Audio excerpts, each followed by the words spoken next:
విషయం చెప్తానండి. ఏది ప్రపంచంలో మీరు చూసినా ఇప్పుడు నా వాయిస్ వినిపించింది అనుకోండి, ఎవరి వాయిస్ అండి అని అడుగుతా, అంటారా లేదా అండి? అప్పుడు ప్రణవానంద దాస్ అంటే. ఇప్పుడు ఈ వీడియో షూట్ చేశారనుకోండి, ఎవరు షూటింగ్ చేశారు? మీరు పలానా కెమెరామ్యాన్ చేశారండి. ఇక్కడికి ఎలా పిలిచారండి? ప్లస్ టీవీకి అంటే మేము పిలిచామండి, అందుకే వచ్చారు.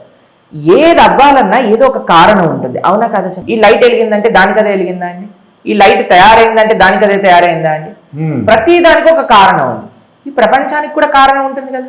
అందుకే మనం అంటే an art implies an artist. ఎవరైనా సుందరమైన ఆర్ట్ చూసారనుకోండి, ఏమనుకోండి, అరే పెయింటర్ ఎవర్రా అని ఆలోచిస్తాం, అంతే కదండి. కాబట్టి ఈ ప్రపంచం ఇంత సుందరమైన ప్రకృతిని చూస్తూ ఎవరు చేయలేదండి, దానికదే ఇలా ఇలా ఇలా కలిసిపోయి వచ్చింది అని అంటే ఎంత ఇల్లాజికల్ అండి ఇది. కాబట్టి ఏ వస్తువుని మనం చూసినా, ఒక వస్తువు కదలాలన్నా, ఇప్పుడు ఫోన్ రింగ్ అయితే ఎవరో ఫోన్ చేయాలి, ఫోన్ ఆన్సర్ చేయాలంటే ఎవరో ఒకళ్ళు ఎత్తాలి. ఒక కాన్షియస్నెస్ అనేది ఇన్వాల్వ్మెంట్ ఉంటుంది, అప్పుడే అవుతుందండి.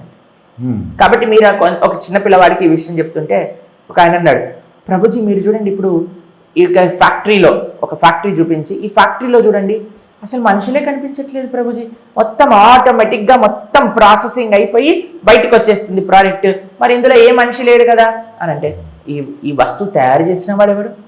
ఈ స్విచ్ ఆన్ చేసిన వాడెవడు? అసలు ఇలాంటి ఫ్యాక్టరీ పెట్టాలనుకొని ఒక మనిషి ఆలోచన చేస్తే కదా వచ్చింది. కాబట్టి conscious living entity only can develop life. కాబట్టి ఇలా ఎన్నో ప్రమాణాలు ఉన్నాయండి. భగవంతుడు ఉన్నాడు అని అంటే బుద్ధున్నవాడికి భగవంతుడు కనిపిస్తాడు.